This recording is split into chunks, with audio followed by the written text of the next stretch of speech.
inundaciones y la erosión costera en el área de Punta Indio. Las inundaciones están condicionadas por dos cosas. Uno, por la saturación previa del suelo, es decir, cuánta agua puede absorber. Y segundo, por la existencia de excedentes hídricos, lo cual es obvio, digamos. Ahí donde va el agua es donde están los problemas, y más aún si el suelo ya está saturado. El suelo local tiene baja permeabilidad y una capacidad limitada de almacenamiento de agua. Acá hay posibles excepciones. El suelo de los Albardones de Conchilla, Conchillo arenosos para hablar más propiamente, es muy permeable. Y de hecho debajo de los Albardones de Conchilla es donde están las únicas reservas de agua de buena calidad de este sector. ¿Y por qué ahí hay agua de buena calidad? Bueno, porque se han cargado con lluvias. Todo lo demás que no son los Albardones tiene, o la zona de los Albardones, tiene una componente muy alta de antiguos depósitos salinos de agua. Y el agua es de muy mala calidad. Bueno, esto es una digresión. Seguimos adelante. Factores que agravan las inundaciones. Bueno, la pendiente muy baja. La pendiente hacia el río estamos hablando, ¿no? Que es del 0,1%. O sea, esto es 1 sobre 1000. Imagínense esa relación. 1 unidad en altura y 1000 en longitud. Es decir, eso es lo que cae hacia el río. Es muy poco y hay bastante tendencia a que el agua se quede retenida continente adentro. El drenaje está obstaculizado por cordones paralelos a la costa, que son estas, que si bien son permeables, son importantes, los albardones, que es donde se asienta la mayor parte de la vegetación arbórea que tenemos. Y el nivel freático está muy próximo a la superficie, hablando de la zona del humedal, esto, ¿no? Sí.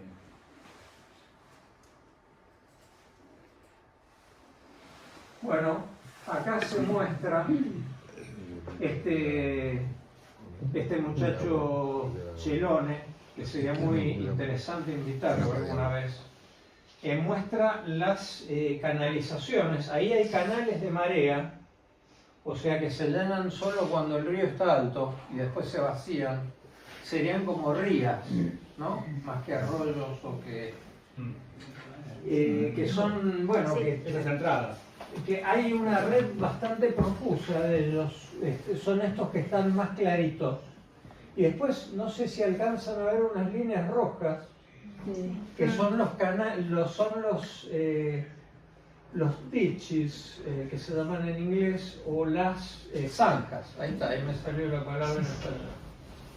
Esto es el zanjeo hecho por la actividad humana para hacer cosas como la que quieren hacer acá, que es secar el humedal directamente, para decirlo sin ambajes. ¿Qué hicieron? Secar o inundarlo, porque... Bueno, ahora vamos a seguir. Después las figuras las podemos pasar, la presentación entera. Sí, tenemos otras figuras. Mejor los artículos originales para que puedan ver, pero ahí se ve mejor en el PDF donde están los canales artificiales. Sí, los papers originales los tenemos todos para compartir, para que vean que acá no hay ningún filtro ni ninguna intencionalidad. Esto es técnico, no es capricho. Bueno, las zanjas improvisadas pueden empeorar. ¿Por qué razones? La primera es porque, dependiendo de cómo sea la pendiente, pueden llevar anegamientos a zonas que antes no se inundaban. Cuando viene la sudestada, pueden ayudar a que el agua del río llegue más lejos. Eso es básico. Es decir, siempre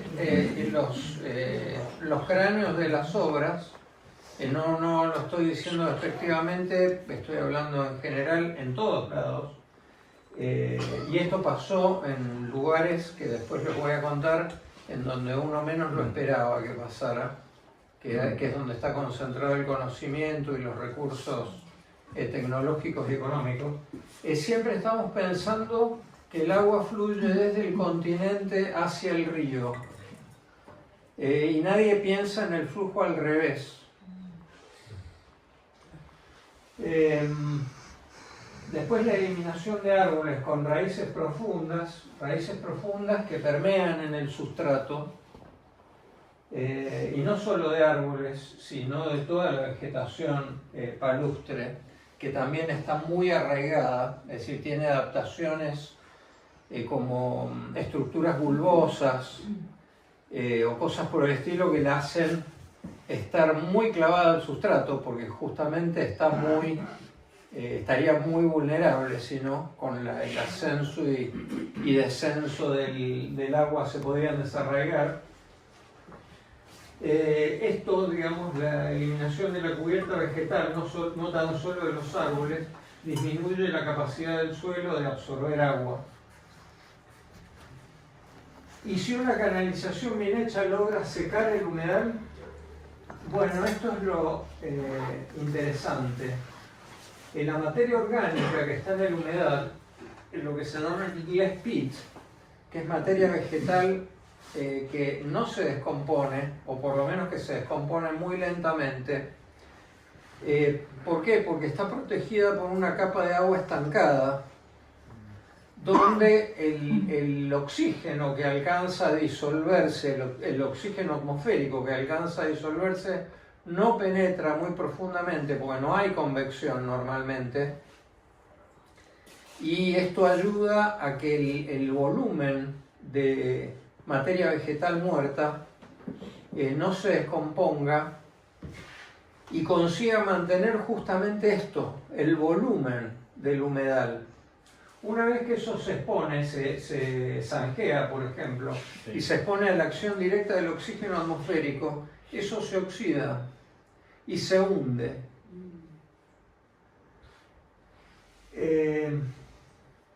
A partir de ahí, después, con futuras inundaciones, el suelo se erosiona y su nivel continúa bajando. Esto en inglés se llama subsidence, y el hundimiento de los humedales después de que son drenados o secados, y es una cosa muy estudiada. Se pierde la capacidad de amortiguación del humedal, aumentando la probabilidad de inundaciones, sequías, incendios y contaminación de napas. Bueno, todo esto está relacionado. El humedal, tal como está, funciona como un buffer de excesos hídricos, de excedentes hídricos. ¿Esto qué quiere decir? Que cuando una masa de agua fluye hacia el humedal, es de alguna manera retenida por un tiempo y después liberada con lentitud. El humedal seco no hace esto. Como una esponja. El humedal es como una esponja que toma y después cede lentamente. Esta capacidad reguladora no la tiene ninguno de los paisajes por los que quieren sustituir el humedal. Bueno, las sequías en las temporadas secas, que es donde el humedal más se hunde por la oxidación que ya expliqué, también aumenta el riesgo de incendios por la materia vegetal seca y sin el agua estancada, la capa de agua estancada, y aparte la contaminación del acuífero. Pensemos que los humedales son uno de los recursos más eficientes de el refilling, de llenado de los acuíferos, del agua que consumimos nosotros, para hablarlo. Bueno, Perdón. ¿qué cosas mitigan las... No, Santiago, no, quería agregar algo más, que es este tipo de esponja también es como la del pulmón, porque no solo hace este efecto con el agua, todo lo que estás diciendo, sino que también regenera el agua misma del río que viene contaminada, ¿no? Como... Bueno, sí, los humedales tienen un poder denitrificante, por ejemplo, muy grande, que ustedes dirán, bueno, ¿y qué importan los nitratos? Bueno, no, los nitratos producen eutrofización, que son procesos de crecimiento descontrolado de algas que consumen todo el oxígeno del agua. Y el humedal, una de las cosas que hace es retener selectivamente los nitratos. No me quería meter tanto en la química, pero bueno, ahí No vamos. pasa tanto acá, la utilización no hay tanto problema de eso acá en la zona. No hay justamente pero ahora sí hay. los humedales. Eso podría generar Y el agua más está cianobacterias en el río. Sí, tal cual. Claro, por eso. No pasa porque está fluyendo el agua. Todavía no pasa, puede pasar en algún lugar donde se acumula Los agua. blooms estos de algas y de, como bien dijo Lautaro, de cianobacterias. Bueno, acá hay un cuadrito de la capacidad de... bueno, lo otro que hace el humedal es aumentar la evapotranspiración, que esto es el ascenso del agua y la liberación hacia la atmósfera, es decir, el reciclaje del agua de alguna manera.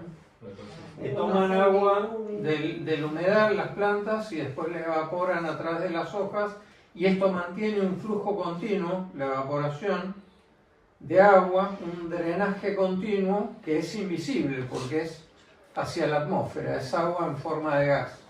Esto lo hacen las plantas a través de unas valvulitas que tienen celulares que se llaman los estomas, que son las mismas por donde toman dióxido de carbono.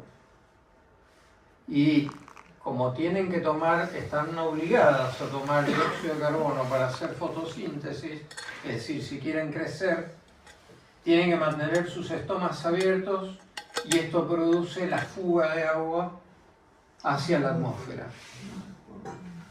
¿En todas las plantas? En todas las plantas, sí. Hay plantas que han evolucionado mecanismos, justamente plantas que viven en ambientes desérticos, por ejemplo, que han evolucionado mecanismos para reducir la apertura estomática durante el día. Y entonces, para no perder agua, justamente, eso es una adaptación para no perder agua. Al lugar. Santiago lo hacen al revés, las plantas CAM. Las plantas CAM y Abren los estomas a la noche, todo lo contrario, para evitar que la Claro, eso es, CAM es traducido al español, porque eso es un acrónimo en inglés, es el metabolismo ácido de las crasuláceas, donde la primera etapa de fijación del dióxido de carbono fija 2 moléculas de dióxido de carbono en vez de una. Es decir, han eficientizado hasta eso, hasta la captura del dióxido de carbono, justamente para evitar tener los estomas abiertos tanto tiempo. Supervivencia de la naturaleza. Bueno, no me quería ir tanto. La botánica no. Acá tiene el cuadrito de la capacidad del suelo para mitigar inundaciones en función de la cobertura vegetal. Ahí tienen la vegetación nativa con árboles. Una cosa que no dije es que aparte en los pajonales tenemos una vegetación arbórea dispersa, pero está el estrato arbóreo, que consiste en ceibos, curupíes. Hay alguna de las especies del albardón también está, como el molle, algún espinillo, Y después algunas especies leñosas menores, ¿no? Como cesbanias, sen de campo, sí, absolutamente. Nos enseñaron que era el algardón, pero es mucho más abundante en el pajonal. Sí. Bueno, esta vegetación nativa tiene una profundidad de las raíces mayor a 5 metros, el estrato arbóreo, en tanto que los cultivos anuales tienen 1 metro o menos y la tierra desnuda no tiene nada, digamos, como es obvio. En el primer caso la evapotranspiración es alta, es decir, es mucha el agua que sube y se libera a la atmósfera. En el segundo caso es moderado y en el tercer caso de la tierra desnuda es muy bajo. El efecto de las frente a inundaciones, la vegetación nativa mitiga, los cultivos anuales agravan y la tierra desnuda agrava mucho. Esto así de cualitativo como puede verse es muy cierto. Después se pueden, a alguien le interesa, buscar números de esos, eso existe. Highlights de esto, cosas importantes: mitigar no es lo mismo que evitar. En lugares que se inundan, el agua siempre va a estar y va a preferir ir a ese lugar, y atenuar el efecto del agua es una cosa, eliminar el agua es otra cosa muy distinta y que en general no se puede. Entonces es necesario promover un ordenamiento territorial respetuoso del entorno hidrológico. Es decir, yo no me voy a meter con dónde tiene que vivir cada cual, pero evidentemente si tenemos los problemas que tenemos es porque las cosas se hicieron mal. Se permitió la ocupación de lugares dentro del humedal, no sé qué se pensó, habría que preguntarle a quienes lo permitieron o incluso lo estimularon. No sé si lo dije o lo pensé, perdón. Bueno,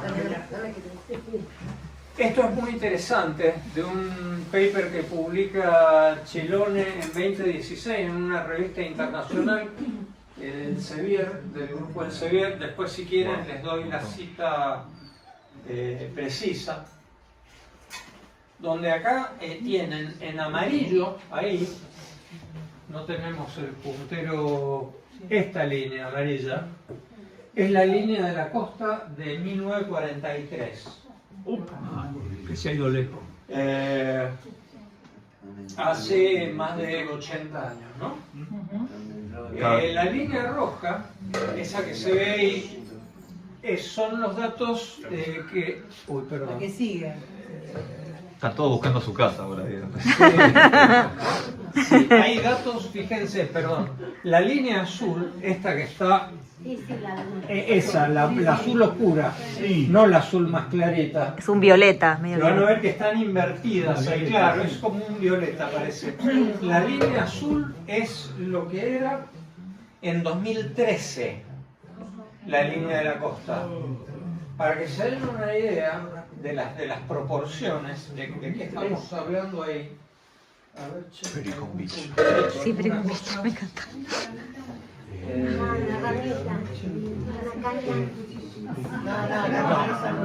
Me tengo que ir más, te tengo que cortar la cabeza. El dedo, sacá Bueno, el dedo. ahí donde está el Pericón, de Pericón Beach. Ahí lo ven. Acá. Fíjense que este retroceso que media entre la línea de costa de 1943 y la de 2013, esos son 320 metros. Fíjense lo que es acá, donde están los amigos del cacique Manuá dragando, así aceleran este proceso. Sin el dragado que ellos están haciendo, fíjense lo que predicen los modelos climáticos. Ah, muchas gracias. Un maestro. Gracias. perdón. Bueno, ahí estamos. No. A Roberto por él puedo llegar a golpear distraído. No te hagas loco conmigo. Yo lo quiero, Roberto. Quiero ver muertos. Bueno, fíjense lo que es esto. Y fíjense que esto, digamos, porque todo lo que es posterior a 2013, es decir, lo que está inland, lo que está desde esta línea azul hacia adentro, eso es predictivo. Pero fíjense que esto ha fallado por conservador. Yo les muestro un solo caso. Esto que está acá, este segmento blanquito que está ahí es Mamboretá. Fíjense lo próximas que están las líneas de 2013 y de 1943. Y yo los invito a que vayan a Mamboretá hoy. En 2013 las ruinas estaban afuera del agua. Hoy no solo las ruinas, sino los eucaliptus, que estaban antes que las ruinas, quedaron adentro del agua. Es decir, esto está bastante lejos de la predicción, bastante lejos porque está peor. Bueno, por la predicción no fue suficiente. Santiago, ¿puedo preguntar? Como la de la escondida. Bueno, había No hace mucho. finillos. No hace tanto. A ver, eso, la escondida, quería preguntarte. ¿Esto de dónde abarca? ¿Desde la izquierda qué es? ¿Sarandí? ¿Qué es? Esto es Mamboretá Ah, y esto es Pericón. pero en Mamboretá no ha aumentado la tierra, no se ha, al contrario, no se ha crecido. No ha crecido. Pregunto porque muchísimo. el alambrado que estaba a 1,20 m de altura, hoy está a 10 centímetros, a 15 de altura. No, El alambrado. estamos hablando de la escondida. O sea, en la escondida, digo. Está hablando de Mamboretá. No, más allá, claro, Sí. está bien. Yo no conozco el nombre de las calles, no me acuerdo. Además son playas que no tienen juncos. A esas playas no Bueno, tienen. ahora iba Ahora vas a hablar de eso. El Claro, problema claro. de ahí fueron las vacas de rey. Bajaban las vacas, yo me acuerdo porque yo tomaba sol con las vacas y había contestan porque digo, bueno, hacer la maluca. Y comen apenas sale el renuevo, lo come y no vuelve a crecer el punco. Apenas sale, si vos lo partís, por eso hay que cuidarlo muy bien. Propuse 1000 veces que en el Pericón hagan algo, una valla para que la gente no pise los juncos nuevos, porque no va a avanzar nunca. Las vacas se comieron todo. Ahí está. En 2 años, menos de 2 años, nos quedó playa. Y era inmensa. Era tan grande como la de la, ¿cómo se llama? La escondida. Fueron las vacas. ¿Qué es la línea de puntos blancos? La línea de puntos blanca, buena pregunta, es la línea del humedal. Ah, bien. Es decir, ahí Bien. vemos en 2063, dentro de menos de 40 años, De ahí para allá es el humedal, digamos. sí, exacto. De ahí hasta el... Esa es la línea puntea blanca. No, la ruta 11 está abajo. La ruta No, la 11 nuestra, no se ve. nuestra ahí. zona no está. No, y que no le afecta no está afectando el tren. No, es Por los esta franja juncos, de no, acá. no ves que no, tesoro. ¿Ves que No, están no, juntas? igual esto es, no sabemos. Hay lugares donde no Sí, existe ya más más, el humedal, sí. como ahí en el Pericón, ¿no? Allá, bueno, sacaron. Piensen que el Pericón es algo donde la municipalidad, no hay funcionarios municipales, así que lo puedo decir, sin que me acusen de tendencioso.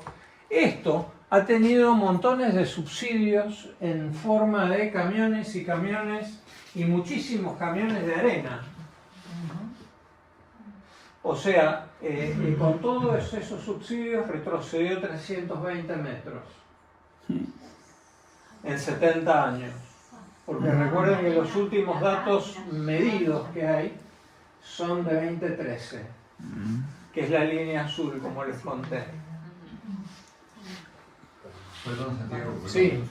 En el año, Muy bien. para los que tienen memoria, los que estaban acá, en el año 2013 hubo un informe de la Universidad de La Plata que predecía que para cerca de la década del 50-60, en 2050-60, el río iba a llegar a cubrir todo el humedal, casi hasta la calle Belgrano, acá en el Sarandí estoy hablando. Debe ser el mismo trabajo. Porque No, porque él está yendo para atrás.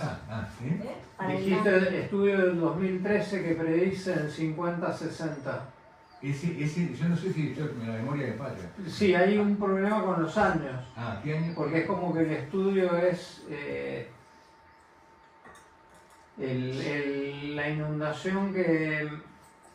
las predicciones del estudio son muy anteriores al estudio mismo. Dijiste estudio del 2013. Pero 2060. Sí, sí. 2060. Sí, dijo 2050, 2060. 2060, entendí. No. La zona del Pelicón y todo no iba a desaparecer, sí, me acuerdo, Horacio. Sí. Bueno, acá digamos, Somos los más acá protegidos digamos que es nosotros, bastante estamos claro ahí. esto, ¿no? Es bastante Excepto del alambrado que te decía. ¿Ahora con el Santiago no sé. también el humedal? A medida que vamos No tiene acaba el dónde, humedal y ya. no tiene dónde. O sea, hacer todo lo posible por tirar toda la mierda. Bueno. No tiene. No puedo. Construido. No. Después te O cuento sea, la ahí relación es con mucha la la Plaza del Perico. amortiguación que se va a perder y que la pérdida se está acelerando ahora con cosas como esta, ¿no? Fíjense que en las zonas sin vegetación costera presentan retrocesos de más de 7 metros por año. En tanto que las zonas con vegetación costera, en especial con juncales, están notablemente preservadas. Creo que hay un slide sobre eso.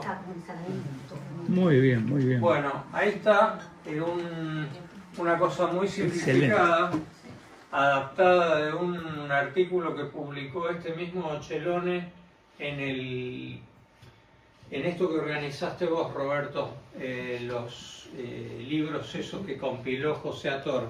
Sí. Parque Costero. Hay uno sí, del Parque Costero, tal cual, el más reciente, el de 2023. Sí. Está la costa. una adaptación de su artículo, el artículo es en inglés que mostré, y está este dibujo, donde si bien él llama a esto completo el humedal, él hace una distinción en el dibujo, ¿no? Que hace nosotros ahí le pusimos etiquetas a esto entre el juncal y el pajonal.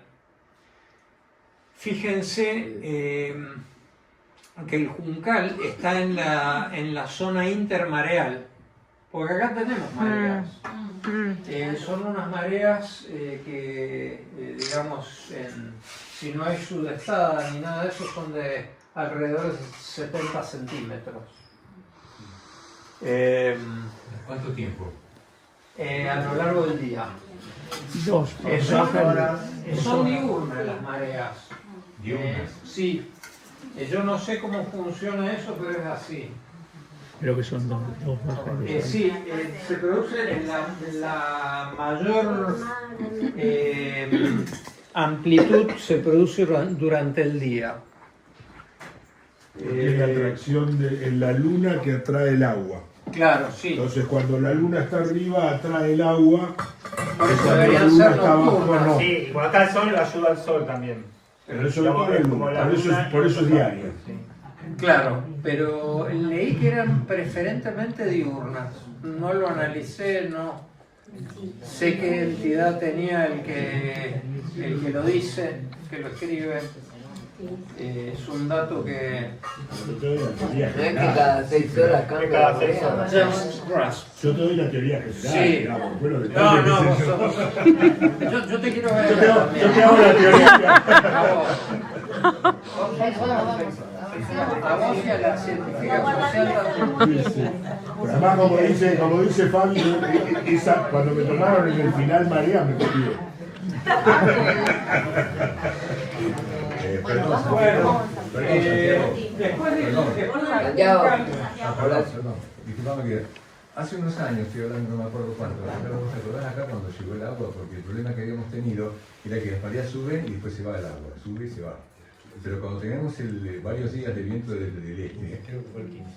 el 15, ¿verdad? Yo te iba a decir que en el 2015 hubo periodos de viento bastante importante, ¿no es cierto? Que cuando quería salir el agua hacia el río, el viento no lo dejaba. Sí. Entonces iba creciendo y creciendo. Yo me acuerdo Y llegamos, de eso. exacto, y llegó el agua, yo salía de acá de casa, que es un lugar relativamente alto, y estaba el agua casi llegando a Belgrano. Sí, a plena luz del día ocurrió eso. Exactamente, Y exactamente. Por eso cuando vos decís que en el día se producen, es probable que al querer ir no podían por el viento fuerte. Entonces se quedaban y invadían. Y ahí yo ya no vivía en el 93 acá, vos capaz que te acordás, Ricardo, de que había, de las inundaciones del campo llegó a inundar toda la ruta, quedaba... En el 2001 también. Ahí está, vos, claro, vos, mira. Susana. O sea que eso también tendría que considerarse como un elemento que no es todos los años, por suerte, pero es factible de que suceda. Bueno, es esto, es cuando el río fluye al revés, es en lo que nadie piensa. Después yo voy a comentar algo sobre eso. Bueno.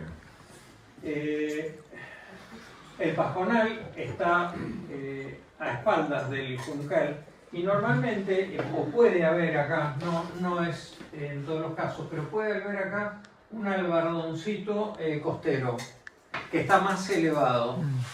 Entonces el intercambio entre la zona de mareas y el humedal solo se produce por rebalse o por lo que se llamaba en una filmina anterior por un excedente hídrico. Si nosotros hacemos una conexión permanente del Pajonal con el río y hay lo que en inglés se llama ebb and flow, o sea, ida y vuelta de agua, eso lo que hace es erosionar aún más ese pasaje y el río cada vez llega más lejos. Claro, y no te arrastra todo. Bueno, acá está lo que comentaban algunos antes, no sé si Amelia o quién, o Laucha, de la relación entre la presencia de vegetación y la estabilidad costera. Fíjense acá, donde el Juncal está claramente interrumpido, se ve que acá estaba y fue eliminado, y acá donde el Juncal está pleno, ¿no? Fíjense la diferencia. Así de Sarandí y así de la Claro. Sí, claro. Claro. Bueno, el Juncal, no lo dije en la filmina anterior, que lo tendría que haber dicho, es importantísimo, uno lo ve tan frágil, pero es importantísimo porque disipa una cantidad enorme de energía cinética de las olas, del oleaje. El oleaje, una vez que pasa por el Juncal, llega al continente muy atenuado y no erosiona. Y después está la segunda barrera de protección, que es el Pajonal, y que no es una protección mecánica, pero sí es una protección contra las fluctuaciones, atenúa las fluctuaciones de caudal.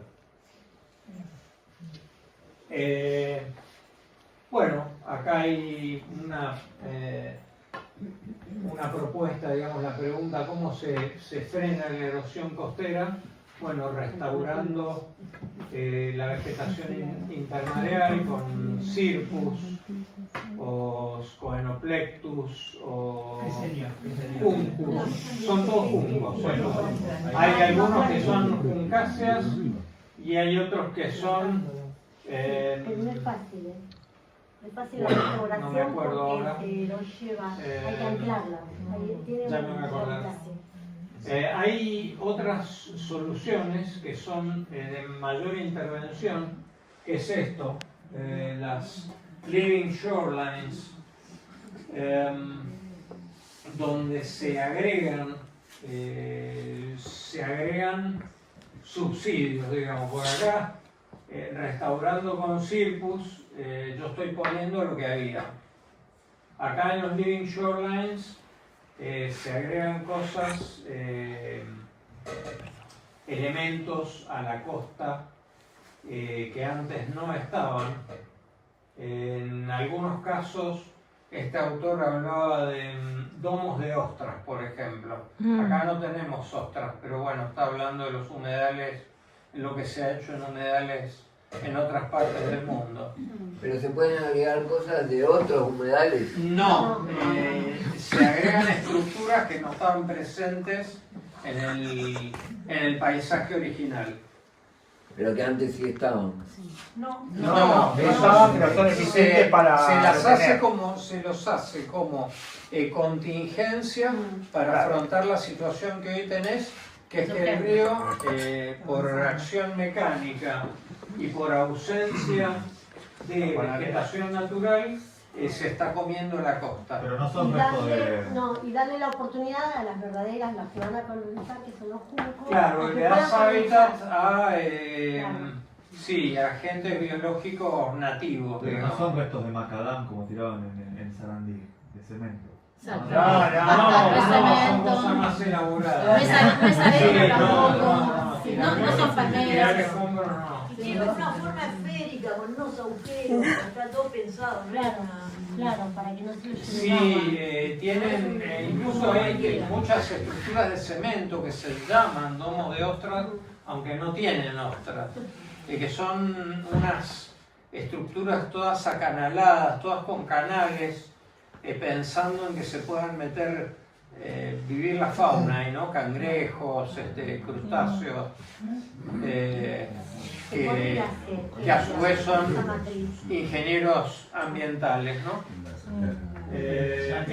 No me quise meter mucho en esto porque es una cosa vastísima y las soluciones que se hacen son, algunas parecen disparatadas, pero están bárbaras.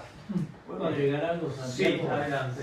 Que digamos, no es directo, pero es indirectamente beneficioso para el ambiente, que el juncal permite que en sudestadas, bueno, mareas medianamente altas, el juncal permite que toda la basura, los residuos que vienen de las grandes ciudades del norte, vayan quedando atrapadas ahí y permiten, digamos, la recolección humana, que de vez en cuando a veces se hace acá, y evitan que esos residuos, bolsas de nylon, plásticos de todo estilo, vayan a parar al mar y, bueno, y contaminen más aún y afecten a la fauna. Quiero decir que de alguna manera es un efecto secundario pero beneficioso además. Se puede levantar la basura. Se puede levantar la basura, no necesariamente va derecho a cortar el mar, que uno dice, bueno, pero si yo no la veo, claro, no la vemos, pero va a contaminar los mares, ¿no es cierto? Que es un lugar donde también la fauna marina. Voy a hacer una cosita nada más que me acordé hace muchos años, no sé si está Ricardo acá y se acuerda, que hubo una propuesta de vecinos que querían sacar los juncos del Sarandí porque querían una playa como el Pericón. Hubo hace muchos años. Con palmeras. Ahora también siguen. Yo les propuse al municipio que está bien, pues había que mediar entre que la gente que quería tener una playa, no se puede, porque si no se iba a erosionar. Hacer el zigzag en el juncal. Una avenida en zigzag, para que cuando venga el agua tenga un frente de junco, pero también tenga una calle donde la gente quiere pasar con la, no sé, con la lancha, con el bote, así volver y volver, hacer eso. Eso se lo había propuesto a Gustavo, no me acuerdo, pero por suerte no hizo ni una cosa ni otra. A veces la oposición no se favorece. Pero en la parte del camping del Sarandí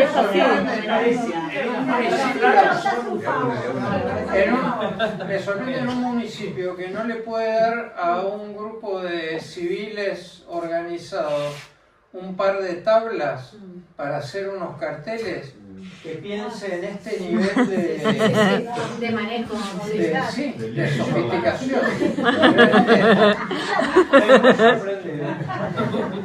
Pero bueno, gracias a la organización y todavía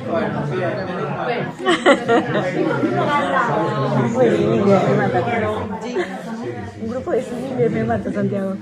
Conclusión. Sí. Las inundaciones en Punta Indio dependen de la saturación del suelo. En este contexto, la pérdida de vegetación costera incrementa la vulnerabilidad del sistema porque la vegetación aumenta la capacidad del suelo para absorber agua, para retener agua, y además la vegetación costera mitiga los efectos de la sudestada. Cada territorio tiene sus características. Punta Indio está ubicado en una planicie de inundación. Eso, digamos, no es ideológico. No, porque hay gente que piensa que esto está motivado políticamente. Yo pienso que es terraplanismo. Eso es cierto. Esto se puede ver en cualquier mapa satelital de cualquier año que quieran, desde que existen los satélites para acá, obviamente. Y si no foto aérea, eso se puede ver. Para los próximos años se proyectan más lluvias y aumento en el nivel del mar. Inevitablemente Punta Indio se va a inundar.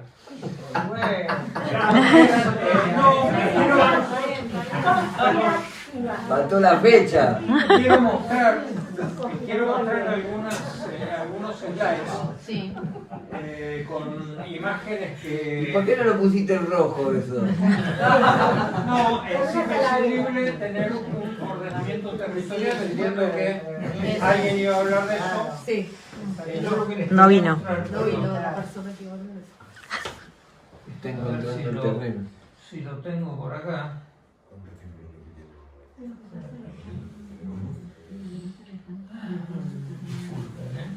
O tenemos que ir preparando las valijas. No, los barcos, los botes. Hay que preparar botes. Como en el Tigre. Vamos todos mudándonos para el lado. Hay que hacer natación y todo eso. Qué buena la calor de todo. Bueno, acá hay imágenes que todos conocen.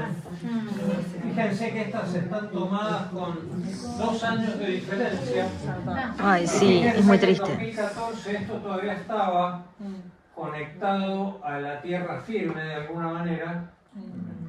Y en 2016 ya no. Esto aparece como una isla, ¿no? Donde este salix, este sauce que está acá, está esperando que se lo lleve el río, nada más. Y si ustedes se fijan hacia atrás, ahí lo muestra el recuadro. Fíjense el avance del río. Fíjense acá que todo eso no existe, este bajo que está acá. Y estas otras islas mucho menos, ¿no? Que se ve que son islas porque allá se ven los pedacitos de... ¿Eso que es en Mamboretá, en la ruina? Pericón. Bueno, esto lo han visto todos. Lo que Esto para el probablemente espigón. no hayan visto es esto. Fíjense en las zonas, en este gráfico. Esto es lo que me interesa que miren. Estas son las zonas de mayor retroceso costero. Esto que dice 3 acá es el Pericón. Esto que está acá es Cacique Manuá, que era ya lo más serio antes de que se produjeran algunos de los disturbios que todos conocemos en tiempos recientes. Y estas partes verdes acá son donde están preservados los juncales y donde el continente, curiosamente, avanzó sobre el río. Ahí está, Que buenísimo. yo creo que es lo que decías vos, Roberto. Sí, sí. Fíjense otra cosa. Qué notable. Los colores lo que indican es la gravedad. Sí, los colores lo que indican es la... Es donde el río avanzó La gravedad. No, sobre el perdón, ¿puedo decir una cosa? Sí. No, lo de los- Es donde el territorio avanzó sobre el río. Una cosa más para los juncos, o sea, mitigan el oleaje de la sudestada, retienen la basura y a la vez ganan tierra al Totalmente, río. eso Sí. se ve acá. Fíjense lo grave que es esto en el área urbana de Punta Indio. ¿No les hace un poco de ruido esto? ¿Dónde fue donde se hicieron más canalizaciones para para drenar.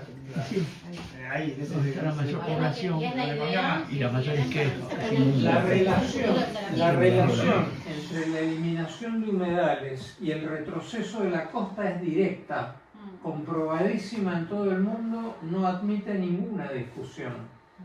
El que quiera discutir, que vaya a leer todo lo que está escrito sobre eso y después hablamos. Una lástima que no tenga. Acá se ve.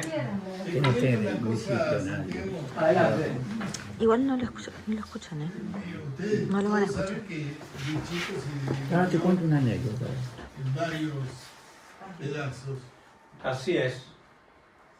Lo grave que tuvo él, el agrimensor que hizo la división, es que en la zona del Luis Chico, como hay todo junto, creció la cantidad de tierra a dividir entre los hermanos. Claro. Entonces hubo un grave inconveniente entre ellos, porque lo que antes tenía 2.000 hectáreas, ahora tenía 2.100. Y al otro, que no tenía juncos, tenía en vez de 2.000, 1.900. Claro. O sea, me lo robaron a mí, me lo robó el río, dice. Claro. Y a él se lo regaló el río. Mira qué interesante. Justamente yo tengo un amigo que es agrimensor que estuvo ayudando a este otro agrimensor en la división esta. Y me comentó ese tema, es increíble, pero es real. Muy interesante. Acá tienen fíjense, las zonas donde se ha preservado la vegetación costera, que son estas líneas rojas. Y fíjense dónde le ganó el continente. Epa.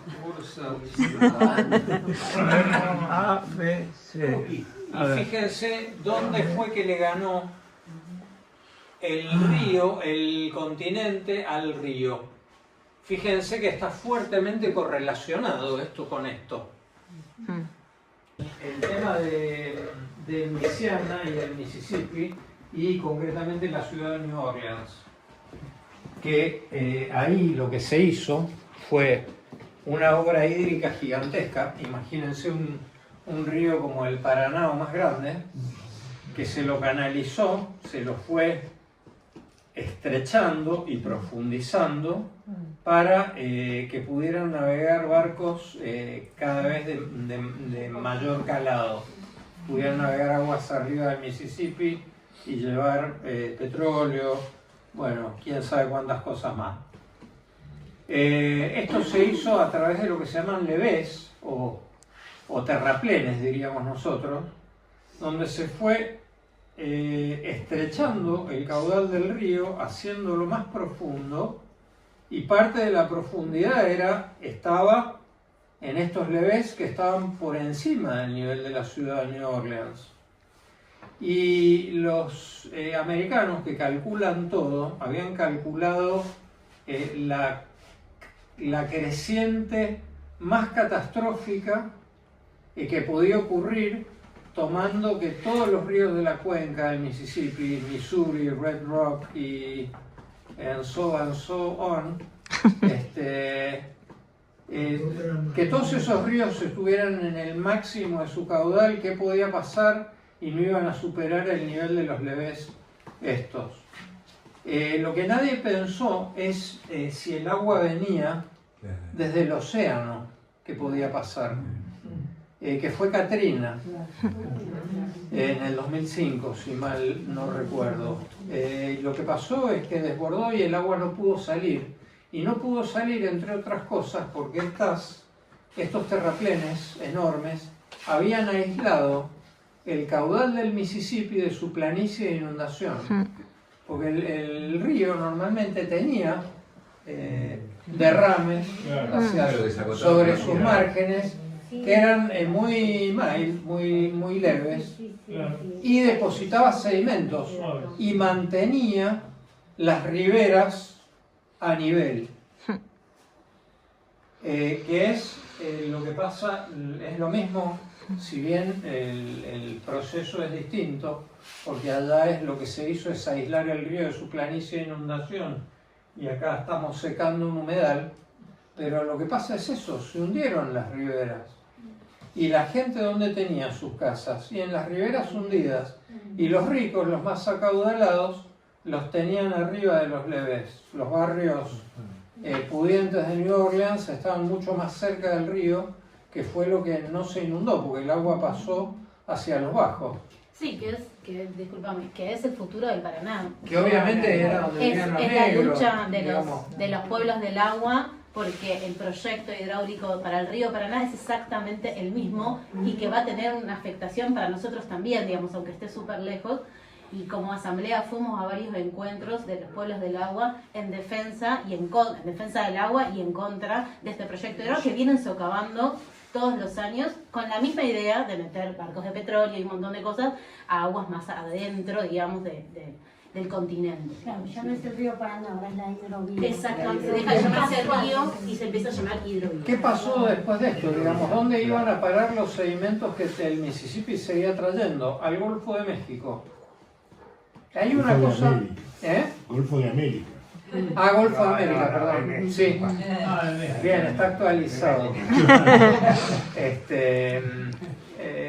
Iban a parar al fondo del mar. Y acá, si ustedes miran en Google Earth o en Google Maps, lo pueden mirar en la parte de fotos de satélite, van a ver lo que pasa en el arroyo Villoldo, por ejemplo. El Villoldo se dragó. ¿Qué pasó? ¿Qué pasó con los sedimentos del Villoldo? Antes del Villoldo, se lo pueden preguntar a pobladores antiguos de acá, era un arroyo mucho más bajito y que tenía inundación, digamos, se desbordaba, tenía desbordes bastante amables y después volvía a su cauce. Fíjense ahora, después de que se ha dragado, cómo hay como en la salida del Villoldo, hay como una península sedimentaria. Y esto es porque el arroyo dejó de aportar sedimentos a sus márgenes, que muy probablemente se estén hundiendo en este momento. Y están todos los sedimentos en el río, formando una península. Es muy notable eso. Los que tengan curiosidad lo pueden mirar. Bueno, les agradezco por haber tenido paciencia.